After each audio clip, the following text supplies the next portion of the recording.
ચિરાગ 10 સુધીમાં આપનું સ્વાગત છે। સમાચાર ભાવનગરથી, જ્યાં સર ટી હોસ્પિટલમાં રેગિંગનો મામલો, જેમાં રાજ્ય સરકાર લીધા છે કડક પગલાં। રેગિંગ સામે ઝીરો ટોલરન્સ નીતિ અપનાવવાની સૂચના છે। તબીબ વિનોદ ગૌતમને સસ્પેન્ડ કરાયા છે। તબીબ કેરવી દેસાઈને તબીબી અધિક્ષકનો ચાર્જ સોંપી દેવાયો છે। તબીબ અમિત પરમાર અને સમીર શાહને ચાર્જમાંથી મુક્ત કરાયા છે। કોન્ટ્રાક્ટ પ્રોફેસર પિનાકીન વોરાની સેવા સમાપ્ત કરાઈ છે। નવા હોસ્પિટલ મેડિકલ કોલેજ પ્રોજેક્ટ ઝડપથી પરિપૂર્ણ કરવાની સૂચના છે। વધુ વાત કરવા જોડાશે અમારા પોલિટિકલ એડિટર કિંજલ, કેટલા કડક પગલાં આ રેગિંગના મામલે? જે ચિરાગ પ્રફુલ્લ પાસેરિયા જ્યાંથી આરોગ્ય પ્રધાન બન્યા છે, તો ઘણી વખતે કહી શકાય કે સરપ્રાઇઝ ચેકિંગ અને મીટિંગો હોય છે તે થતી જોવા મળી રહી છે।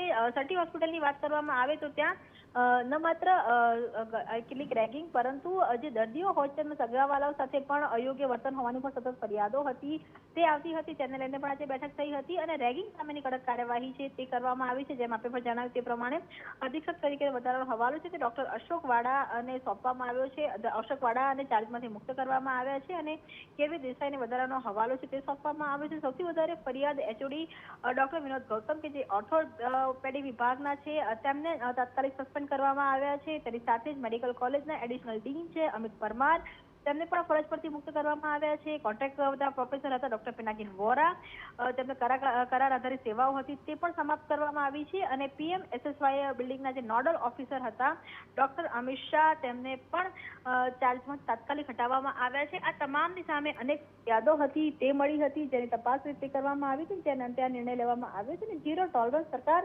રાખી રહી છે તે પ્રકારનો એક મેસેજ આપવાનો પણ પ્રયાસ છે। બિલકુલ, ધન્યવાદ કિંજલ તમામ જાણકારી બદલ।